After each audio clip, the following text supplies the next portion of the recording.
Good morning, dear students. Now we start a new topic, chapter 7th, class 10, chapter 7th, coordinate geometry. So first we will understand all the formulas that is related for this topic. Write and learn all the formulas. Distance formula, d equal to, we have to use this formula to find the distance between 2 points. Suppose one point is x1, y1 and another point is x2, y2, and we have to find out the distance between these 2 points. So we apply this formula under root x2 minus x1's whole square plus y2 minus y1's whole square. The derivation of this formula is also given in NCERT, but derivation is not necessary for examination point of view. तो derivation हम लोग बाद में कर लेंगे, अभी हम लोग वो देखते हैं जो बोर्ड के लिए ज़रूरी है. बोर्ड में डेरिवेशन नहीं आते हैं. किस तरह से फॉर्मूला जनरेट हुआ वो आपको मैं बता दूंगा, या कहो तो मैं सारे प्रूविंग करवा देता हूँ, लेकिन प्रूविंग बोर्ड में आती नहीं है. आप पहले ये फॉर्मूले पढ़ लो और इससे रिलेटेड क्वेश्चंस को प्रिपेयर कर लो. बाकी अगर आप नेक्स्ट वीडियो में जो बनाऊंगा आगे, तो जब चैप्टर ख़त्म हो जाए तो बाद में बता दूंगा, या जब आप चाहें तो प्रूविंग भी करा देंगे. लेकिन प्रूविंग बोर्ड पर्पज़ से इम्पॉर्टेंट नहीं है. नॉलेज के लिए आप सीखना चाहें तो प्रूविंग सिखा देंगे, लेकिन बोर्ड में उसका कोई यूज़ आपको नहीं होने वाला. तो distance formula, coordinate geometry 9th standard तक आप पढ़ चुके थे. आपको पता है इसको एब्सिसा बोलते हैं, इसको क्या बोलते हैं, सेकेंड पॉइंट को ऑर्डिनेट और कंबाइन को कोऑर्डिनेट. तो कैसे हम लोग, अगर 2 पॉइंट कोई गिवन है, if any 2 point is given and we have to find out the distance between 2 point, then this formula is very useful to find the distance between 2 point. D equal to under root x2 minus x1 whole square plus y2 minus y1 whole square. Second one is the section formula. वैसे तो section formula 2 तरह से होता है, internally और externally. ठीक है, कैसे एक पॉइंट इंटरनली एक लाइन को 2 पार्ट में डिवाइड कर रहा है और कैसे एक पॉइंट एक्सटर्नली एक लाइन को 2 पार्ट में डिवाइड कर रहा है. तो यहाँ पे लेकिन CBSE में सिर्फ इंटरनली है. तो इंटरनली क्या, सपोज एक लाइन है, उस लाइन के ऊपर एक पॉइंट कोई P है, P के कोऑर्डिनेट XY है, और P पॉइंट इस लाइन को m/n में डिवाइड कर रहा है, और हमें इस P पॉइंट के कोऑर्डिनेट निकालने. Then we apply this formula Px, y equal to mx2 plus nx1 upon m plus n, my2 plus ny1 upon m plus n. एक कन्फ्यूज़न रहता है, CBSE में m और n नहीं दिया हुआ है, m1 और m2 दिया हुआ है. आप m1 m2 लिख दीजिए, कोई इफेक्ट नहीं पड़ता. 11th स्टैंडर्ड में आएंगे, वहाँ पे m और n लिखा है. आप ये बिल्कुल कंफ्यूज ना हो, नहीं NCERT में m1 m2 लिखा है तो सर मैं n लिख दूंगा तो गलत हो जाएगा, मार्क कट जाएंगे. कंफ्यूज होने की ज़रूरत नहीं. हम लोग बोर्ड की कॉपियाँ चेक करते, कभी कोई प्रॉब्लम नहीं आती. m और n जिस स्टूडेंट ने लिखा होता है उसकी भी चेक होती है. तो आपको परेशान होने की ज़रूरत नहीं, आप mn लिखिए, करिए. बहुत सारे टीचर्स हैं वो गलत मिसगाइड कर देते, नहीं यही लिखो तो ऐसा. आप m और n लिखिए, कोई प्रॉब्लम नहीं है. ठीक है, तो m प्लस n यहाँ पे, तो m और n क्या है, रेशियो है, गिवन होगा, रेशियो गिवन होगा. A पॉइंट के कोऑर्डिनेट दिए होंगे, B पॉइंट के कोऑर्डिनेट दिए होंगे, और we have to find out the coordinate of the point P जो इस लाइन को इंटरनली डिवाइड कर रहा है. अगर एक्सटर्नली होता तो बेटा P पॉइंट यहाँ होता, लेकिन वो आपके कोर्स में है नहीं. आपको सिर्फ इतना समझना है कि अगर कोई पॉइंट किसी लाइन को इंटरनली डिवाइड कर रहा है और हमें उस पॉइंट के कोऑर्डिनेट निकालने हैं, then we apply this formula Px, y is mx2 plus nx1 upon m plus n, my2 plus ny1 upon m plus n. Mid point formula, किसी लाइन का मिड पॉइंट निकालना. सपोज P या M इस line का mid point है और ये दोनों कोऑर्डिनेट गिवन है, तो मिड पॉइंट निकालने के लिए इजी होता है कि जो लास्ट के 2 कोऑर्डिनेट्स हैं उनको ऐड करके 2 का डिवाइड कर दो, x1 plus x2 upon 2, y1 plus y2 upon 2. तो हम लोग निकाल सकते हैं, क्या निकाल सकते हैं हम लोग, मिड पॉइंट निकाल सकते हैं किसी भी लाइन का. इसके बाद coordinate of the centroid of triangle. एक ट्रायंगल, तो what is centroid? Centroid is the intersection point of all the medians. इस ट्रायंगल की सारी मीडियन क्या होती है, the line segment joining the mid point of any line to its opposite vertex. BC का mid point है ये, इसको अपोजिट वर्टेक्स से ज्वाइन कर दिया, इस लाइन का मिड पॉइंट है ये, इसको अपोजिट वर्टेक्स से हमने ज्वाइन कर दिया, और यहाँ पे इस लाइन का मिड पॉइंट है ये, इसको ज्वाइन कर दिया, तो जहाँ तीनों कट कर रहे हैं वो क्या हो जाएगा, सेंट्रोइड। तो what is the definition of centroid? What is centroid? Centroid is the mid point of the, centroid is the intersection point of all the median. सारी मीडियन का क्या होता है, इंटरसेक्शन पॉइंट। तो इसके कोऑर्डिनेट कभी निकालने हो, जी से रिप्रेजेंट किया जाता है, G x comma y equal to x1 plus x2 plus x3 upon 3 comma y1 plus y2 plus y3 upon 3। Area of triangle, area of triangle निकालना है। Then 1/2 x1 y2 minus y3 plus x2 y3 minus y1 plus x3 y1 minus y2। जरा pattern समझने की कोशिश करो। Pattern आप देखेंगे तो फर्स्ट पॉइंट ले लिया एब्सिसा का, मतलब 1 2 3 x1 then y2 minus y3। अब 1 2 3 लिखने के बाद 2 से शुरुआत कर दो, 2 3 1, देखो x2 पहले आ गया 3 1, और अब यहाँ पे अगर आप देखो तो 3 1 2, देखो पैटर्न 1 2 3 2 1 3 3 1 2। तो इस तरह से आप पहले x y y ऐसे भी आप लिख सकते हो, x y y लिख लिया, उसके बाद 1 2 3 लगा दो, इसमें क्या लगा दो 2 3 1 और 3 1 2, ईजिली फॉर्मूला लिख जाएगा। तो इस फॉर्मूले की हेल्प से, by using this formula we have to find out area of the triangle. Next, when 3 points are collinear, if 3 points are lie on a same straight line, when 3 points are collinear, then which formula we apply? Then the area of triangle becomes 0। या तो इसी area of triangle को 0 के equal कर दो, जब ये 0 के इक्वल आएगा तो 2 का मल्टीप्लाई इसमें होगा, वो भी क्या हो जाएगा 0। और you apply directly this formula x1 bracket, यही मैंने राइट कर दिया, x1 bracket y2 minus y3 plus x2 y3 minus y1 plus x3 y1 minus y2 equal to 0।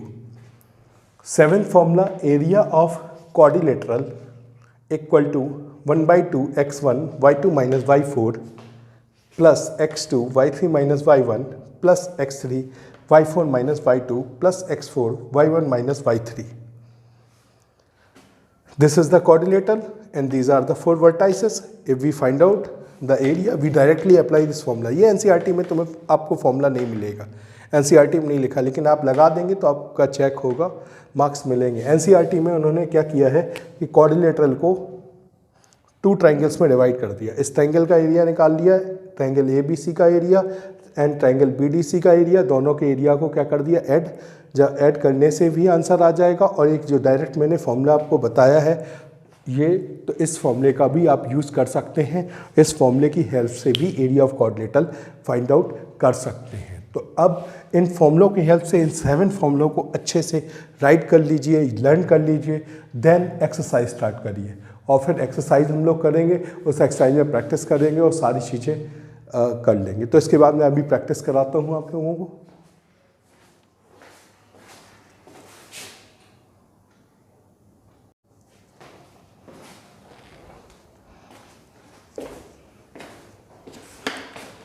In this video, we find out the distance between 2 points. So, solution of question number first part. These are the 2 points. Let A x1, first point को आप late कर लो। पहला point कौन सा है? Late A 2,3 और B 4,1। We have to find out the distance between 2 point. Simply आप figure draw कर लीजिए, चाहे तो यहाँ उस पर पॉइंट लिख सकते हैं। ये मैंने 2 3 राइट कर दिया। ये कौन सा हो गया? 4 1। This is x1 y1 and this is x2 y2 and we have to find out this distance. So distance A B equal to distance A B हम लोगों को निकालना है। We apply distance formula. Distance formula is x2 minus x1 whole square plus y2 minus y1 whole square, root of x2 minus x1 whole square plus y2 minus y1 whole square. Now put the value, simply value put कर दो। x2 minus x1, the value of x2 is 4, write down 4, and the value of x1 is 2, write down 2, 4 minus 2. Then we write down value of y2, it is 1, and value of y1, that is 3. So 4 minus 2 is 2 square, 1 minus 3 is minus 2 square. So we write down 4 plus 4, that is equal to under root 8. Under root 8 को solve करेंगे 2 root 2, और देखो solve कर लो, simplify करोगे 3 factors हो गए, और group बच जाएगा 2 root 2 units. So I hope you understand how we find out the distance between 2 points. Like that you solve second part and third part. In all these parts we find out the distance between 2 points. तो next question लेते हैं. इस तरह से आप इसके दोनों parts को और सॉल्व कर लेंगे. अगर कोई पार्ट ना आए तो आप बताइएगा, मैं उसको भी सॉल्व करा दूंगा. ठीक है, तो समझ गए होंगे ना आप लोग.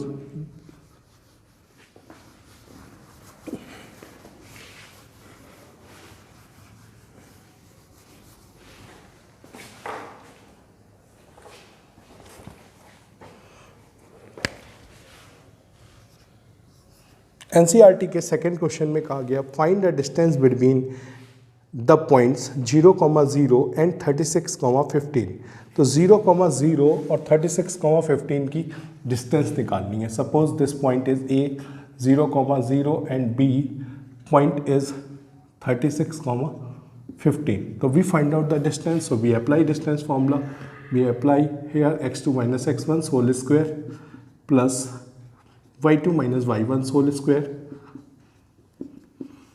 Write down the value 36 minus 0. This is x1 y1 and this is x2 y2. And y2 minus y1, 15 minus 0 under root 36 square plus 15 square. Square कर लो 36 का square, 36 into 36, 6 6 36, 3 आएगा, 60 या 80, 19 20 21 216, 3 6 18, 1 3 3 9 10, 6 9 1 2 9 6. अगर स्क्वायर से याद है आपको तो थोड़ा इजी हो जाएगा. 2 2 5 ऐड कर दो, 2 2 5 इसमें ऐड करेंगे तो 6 5 11, 10 to 12, 13 to 15, अंडर रूट 1521. तो यहाँ से हमने अंडर रूट 1521 के आप फैक्टर्स कर सकते हैं. फैक्टर्स करके जो वैल्यू आ रही हो वो आप राइट कर देना, अदरवाइज यही वाली डिस्टेंस लिखे रहो. ठीक है, अब इसके बाद नेक्स्ट आगे पढ़ते हैं. Can you find the distance between 2 towns A and be discuss in section 7.2. तो सेक्शन 7.2 में पेज नंबर निकालिए 156. तो एनसीईआरटी के पेज नंबर 156 में हम लोग देखेंगे कि 2 टाउन्स के बारे में बताया गया. एक फिगर बना हुआ है, फिगर बना लीजिए. और ये नॉर्थ डायरेक्शन वहाँ पे शो है, और एक डायरेक्शन इस साइड की ईस्ट हो जाएगी, ईस्ट शो है. ठीक है, और एक पोजीशन दी है ए, ये सपोज बी, यहाँ से यहाँ तक की ये डिस्टेंस को ऐसे शो कराया है.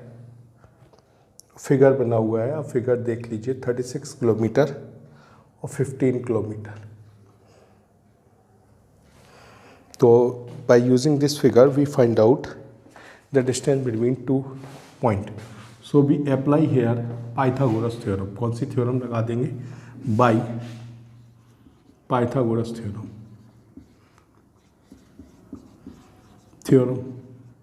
तो पाइथागोरस थ्योरम क्या है? हाइपोटेनस स्क्वायर, ये कोई पॉइंट ले लीजिए.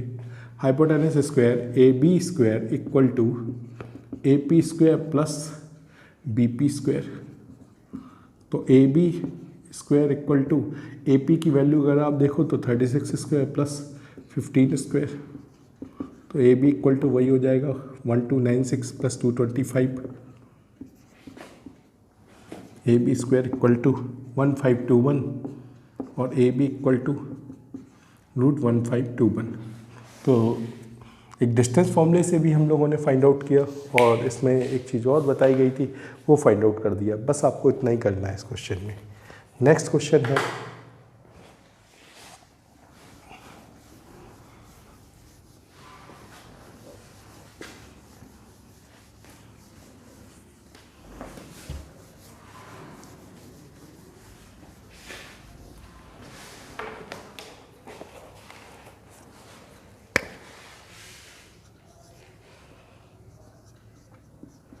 determine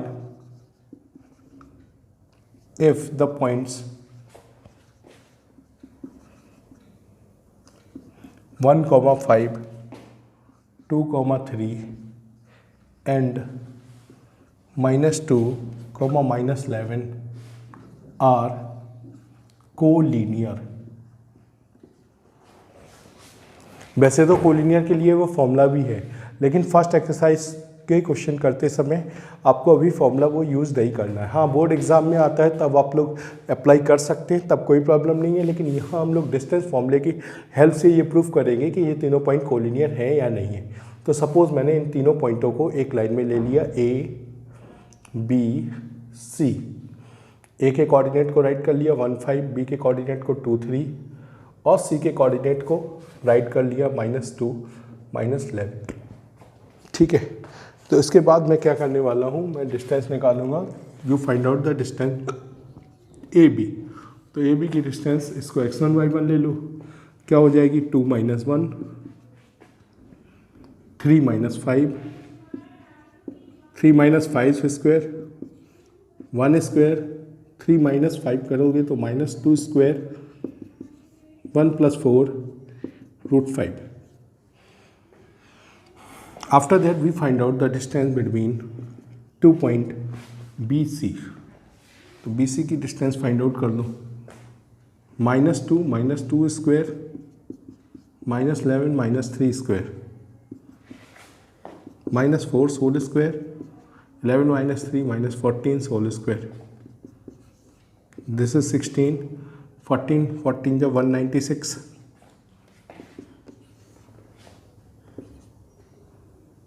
212। तो आप देख रहे होगे कितना आ गया 212। Now we find out the distance AC। अब AC की डिस्टेंस निकालेंगे तो -2 -1 होल स्क्वायर, -11 और -5 होल स्क्वायर। तो AC की डिस्टेंस -3 स्क्वायर, -16, 3 3 या 9 प्लस 256। तो ऐड कर दो, 16 या 256 होता है, ऐड करोगे क्या आ जाएगा 9 6 15, 6 365, सॉरी 265। तो 265 आ गया, यहाँ 212 आ गया। तो स्क्वायर करके देखो, चेक करो क्या चेक करना है, क्या AB और BC का सम AC के इक्वल आ रहा है। तो आप देख रहे हो ये √5 है और √5 के बाद ये 212 है। इन दोनों का अगर मैं सम भी करूं तो AC के इक्वल नहीं आ रहा है। Here AB plus BC does not equal to AC। AB और BC का सम AC के इक्वल नहीं है। इसका मतलब 10 A, B, C are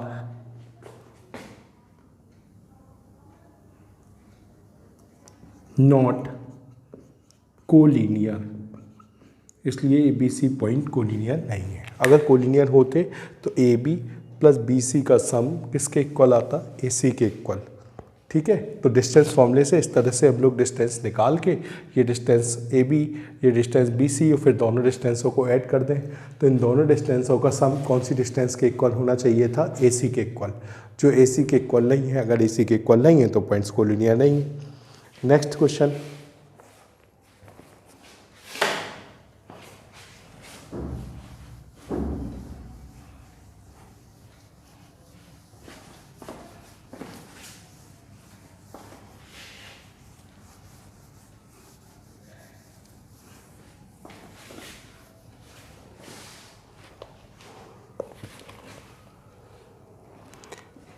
check whether 5, -2, 6, 4 and 7, -2 are the vertices of isosceles triangle। हमें चेक करना है कि ये तीनों आइसोस्केलेस ट्रायंगल के वर्टाइसेस हैं।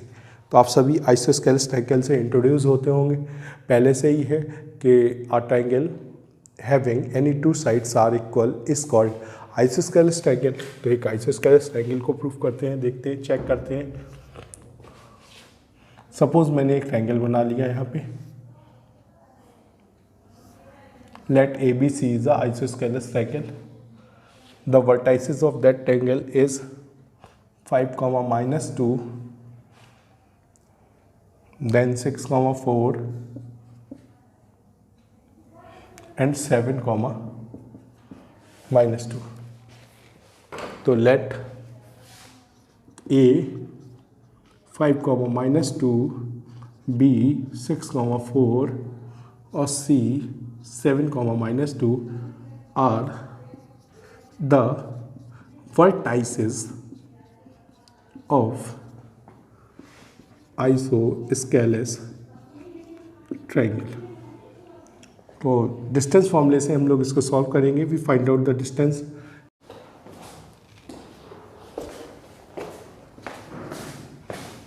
इन fourth question we find out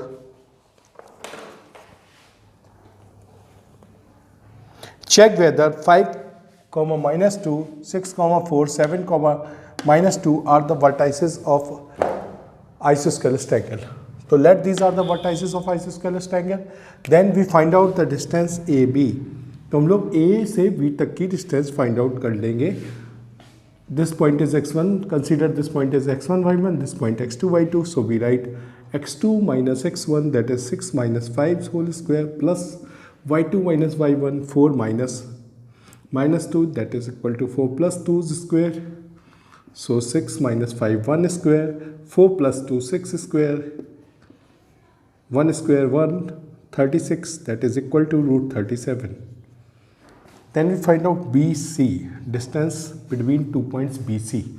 So we write 7 minus 6 whole square and -2 minus 4 whole square, that is equal to 1 square plus 6 square, 37. If AB and BC are 2 points equal, here AB, this line is equal to this line, AB equal to BC, thus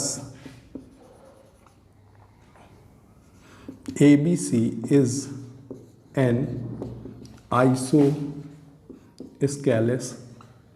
triangle। ठीक है, तो इस तरह से distance फॉर्मूले की help से हम ये प्रूव कर सकते हैं कि ये ट्रायंगल आइसोस्केलेस है, इक्विलेटरल है, जो भी है पूछा गया। लेकिन इस क्वेश्चन में आइसोस्केलेस पूछा था तो हम लोगों ने कर दिया। नेक्स्ट इसके क्वेश्चन